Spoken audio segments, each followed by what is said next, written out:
Dziękuję bardzo również za zaproszenie i tak jak poprzednia nasza speakerka, ja też byłam ostatnio w Polsce, bo jestem honorowym członkiem Związku Bólowców Polskich, gdzie często mówię po polsku, ale używam angielskie slajdy, ale tutaj będę mówić wyłącznie po angielsku. The language of pain, finding words, compassion and relief is the title of a book by a colleague of mine, David Biro, who is a dermatologist, but he was also a bone marrow recipient who found it difficult to articulate his pain to his doctors and family. As David realised, language can alleviate the loneliness of pain and improve how other people, family, friends and healthcare professionals can empathise and respond more effectively. But there are also other ways and other media by which we can help patients. And I was a supervisor for a PhD on visualisation of pain through photographic images that were co-created between patients and my artist Deborah Padfield. Every one of us has suffered pain, unless you're one of the very, very few who've got genes for no pain. If I were to ask the audience now to define what is pain, I'd get very many different definitions. Now, the official definition of the International Association for the Study of Pain is that pain is an unpleasant sensory and emotional experience associated with acute or potential tissue damage, or described in terms of such damage. But it is now being questioned whether we do actually need to change it. So what is acute pain? Let me give you a moment to think about the last time you had acute pain, or in fact, are in pain at the moment. What was its impact? It made you stop, change what you were doing, and it called for action. So acute pain is needed to warn us of danger, take avoiding action, and it alarms others of potential danger. But pain is also a way in which we communicate. As Joanna, a historian, writes in her book, The Story of Pain, pain is an event. It doesn't belong only in the domain of medicine. It belongs to the community. Pain is familiar to us all. It can be difficult to talk about, but we often feel we must do so. It's deeply enmeshed in what it means to be human. Through pain, we learn empathy and compassion. Pain, with its other component of suffering, in previous centuries was regarded as part of religion and something we needed to suffer. But people therefore accepted it. But in today's secular world, we expect doctors to cure pain. We know that acute pain is important, and we have many drugs to manage it. But what of chronic pain? This is pain that's outlived its usefulness.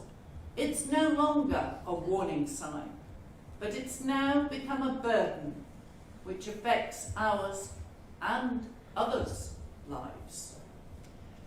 Michael Chapman, writing in Ethical Issues in Chronic Pain Management, says, "It's a phenomenon that impacts the life of the sufferer in profound ways, as is experienced not only nociceptively, but emotionally, socially, vocationally, financially, legally, and spiritually as well. To the patient, chronic pain represents a challenge unlike that associated with any other type of physical condition. Thus, the challenge is not only for the patient, but also for the healthcare professional. Typically, cure is not a realistic goal for the practitioner or the patient. As healthcare professionals, we are taught to heal, men, and we're not good at accepting defeat. Yet, when it comes to chronic pain, we fail. And as Rita Sharon, founder of Narrative Medicine, writes, the pain clinician must exude optimism and hope, hold out the promise of accompanying the patient along their road of pain. Pain medicine reminds us all that healing takes time and acceptance. Yet, despite pain being one of the most challenging topics, as this GP shows when she talks about pain, in fact from Kirkles, a recent systematic review of undergraduate pain education globally in the last 25 years shows that the emphasis is mainly on biology and physiology, but less on the biopsychosocial aspect. There is a lack of teaching on the management of the human side of illness and the importance of patient involvement. Pain, most of the time, is invisible. It's what the patient says it is. It's subjective. We have no tests, although in the future functional imaging will provide more insight. And what MRIs do now tell us is more about the technology, about the pain complexes, but pain also registers in the cognitive and emotional parts of our brain. And this can vary in individuals and even in the same individual, depending on context. We know only too well how much pain a sports person can undergo while on the field, but after the event collapses in complete agony. So we must believe the patient, and the only way of getting the required information is attentive listening. We therefore need to listen more carefully, something Osler taught his students. Listen to your patients. They're telling you the diagnosis. We teach that we take a history, but as Marshall and Bleakley point out, it's about receiving a history and reporting it that way. So often, when we then present our patients to other healthcare professionals, we convert the patient's narrative into medic speak. As Green writes, changing a chief complaint from a 64-year-old patient with pancreatic cancer to a 64-year-old Afro-Caribbean patient, female just diagnosed with pancreatic cancer. She lives 3 hours away and is very scared, results in a complete change for the approach, both to the listener, speaker, and the patient. Thus, within the profession, we also interpret things differently, and so patients will gather different meanings from what we say. As healthcare professionals, we are extremely privileged to see patients from all walks of life, people we may never encounter in our other lives. But this becomes a significant challenge for which we're not prepared. As Yawar comments in his Lancet article, given that most diagnoses come from history, why do doctors get no training in drama, which would help them interpret causes, gestures, and hints? Why no study of anthropology and sociology to help them know where the patient comes from and what has shaped them? No philosophy to know what healing or suffering is for. So how do our patients answer the question, tell me about your pain? When we ask a patient to tell us about the pain, the easiest way to do it is through a story, as we're all familiar with storytelling. Rita Sharon writes, not only do details and subtle nuances frequently make the diagnosis, but how the patient tells the story, including word choice, sentence structure, and prosody, takes on a significance of great importance.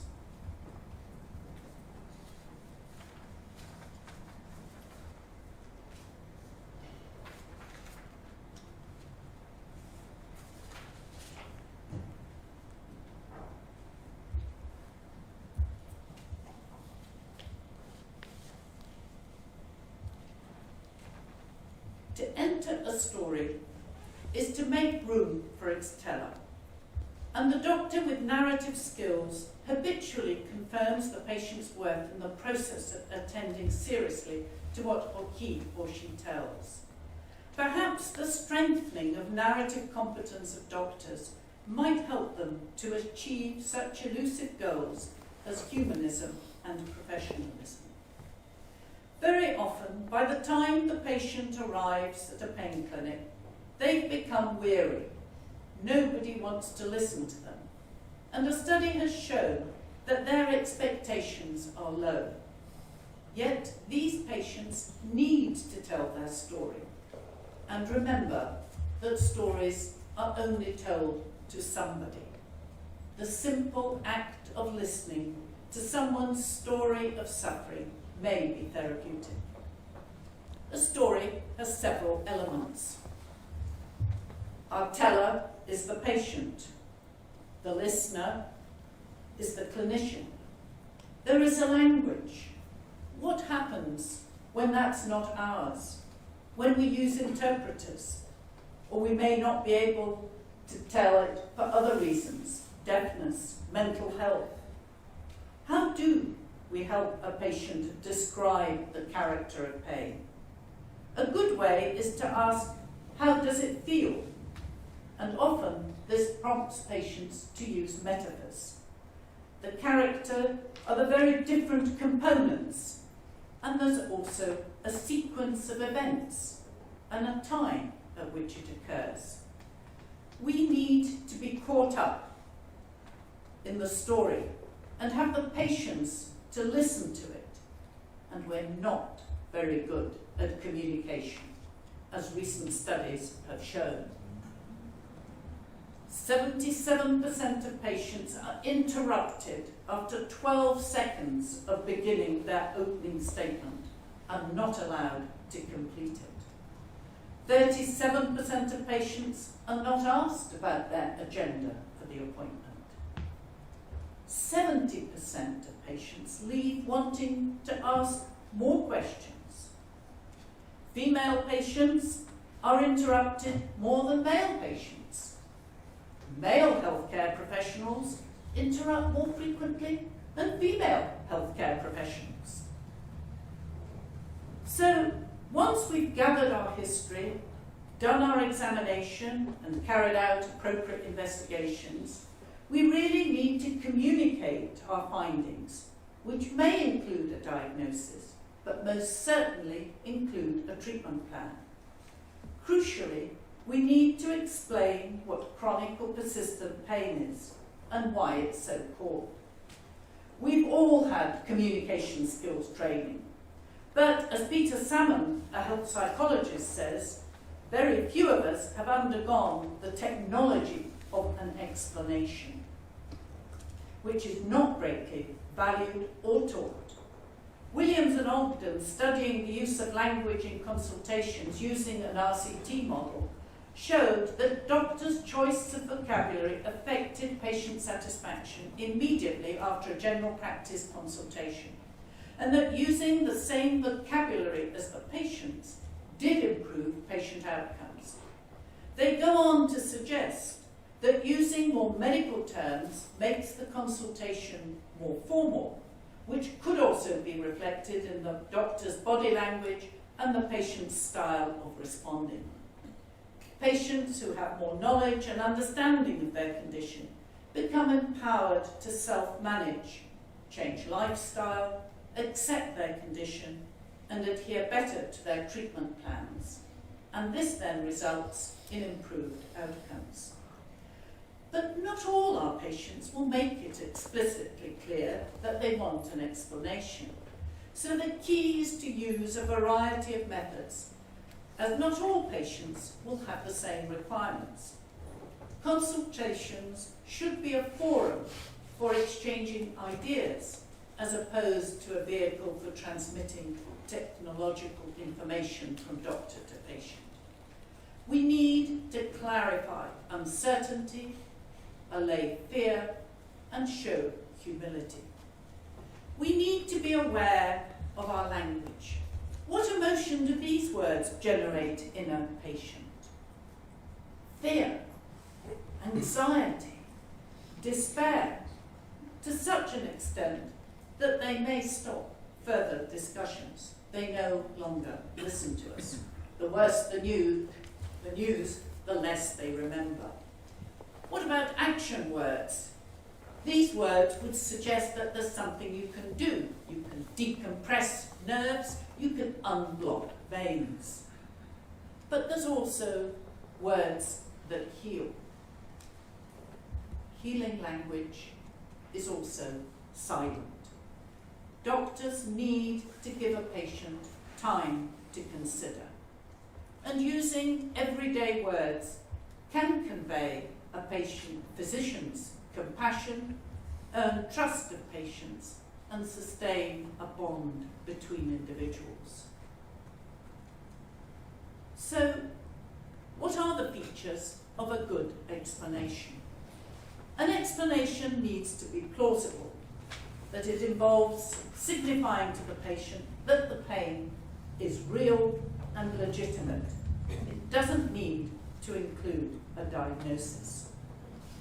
Attribution to physical but non-pathological mechanisms such as muscle tension can stop the patient being concerned that it's all in the mind and so dismissed as far as patients are concerned. Patients often blame themselves that it's due to a weakness on their part, something that they've done or due to outside influences. So we need to reassure them that this is not always the case. We need to ensure that we address the patient's concerns, and this indicates that we have listened and so often needs to be individualised and matched to their beliefs. The explanation needs to be based on evidence as far as possible, or you indicate to the patient that there is a lack of it, and so explanations may change with time. Avoid controversy and contradiction of what other doctors have said, and this can be extremely difficult to achieve in those areas where there is a lack of evidence, and hence unified recommendations. And explanations should be action-driven. They should empower a patient to take control and manage their condition as far as possible. So, how are we going to help our patients on their journey with their pain and carry on? I use images from everyday life, often reflecting the words patients have used in describing their pain or relating to their social life or occupation. Francis Cole, a GP from Bradford with a high Asian population, came up with the metaphor of a bus, as she knows that most of her patients make journeys on a bus, and I've stolen this idea from her. And so I have this photograph of a bus that I show to my patients, and I say that they're trying to manoeuvre their way, as you see, through these roadworks, but they'd really like to be perhaps at the House of Parliament at the moment, on the Brexit or Remain side, but they have got a new passenger. And the passenger who's come and sat right next to them is called pain. And when pain's sitting next to you, you can't drive. And so the idea is that we try to help the patient move this passenger. Yes, we might never be able to get this passenger off the bus, but we could move them somewhere else. And some of my patients have come back and said, oh, today I've got my patient down in the exhaust. So it can help to visualise it. So we're not aiming to tell patients that they have to put up with it. Acceptance is about disengaging from old, ineffective ways of solving problems of pain and beginning to construct a valued life in the presence of pain, and to appreciate that pain itself can teach us something. And so, as we all like stories, I'm going to end with a short story from a pain sociologist, Frank, from his book called The Wounded Storyteller, because he was suffering from prostate cancer. The pain I was living with was worse at night, and as I had tried to lie down, it got worse. So I spent my nights wandering about the house, both because I was too exhausted to tolerate light, and because I hoped not to disturb my wife. I wandered about in the dark. One night, I was sitting on the landing on our new staircase, and I discovered an image that had materialized on a large window. The window was lightly frosted. It was early fall, and a tree just outside the window was backlit by a street lamp beyond the tree. I hope you've got the image. The window has become perfectly etched sculpture of a tree. The sight captured me in its transient perfection, and I had to get caught up in it, because there was no way to catch the image and make it permanent for later contemplation. I knew I had to be there, just then, to see it. No one else would ever see it. The image had chosen me as its witness, and pain had allowed me to be this witness. At that moment, I realized two things. The first was that I'd actually forgotten pain for a moment. I had not thought that possible. Realizing that pain could be forgotten, however briefly, broke its hold. The second realization was that the story of having to be there at that moment, at the window, trumped the story that pain only prevented me from doing what I wanted, which was most of all to be back in bed asleep.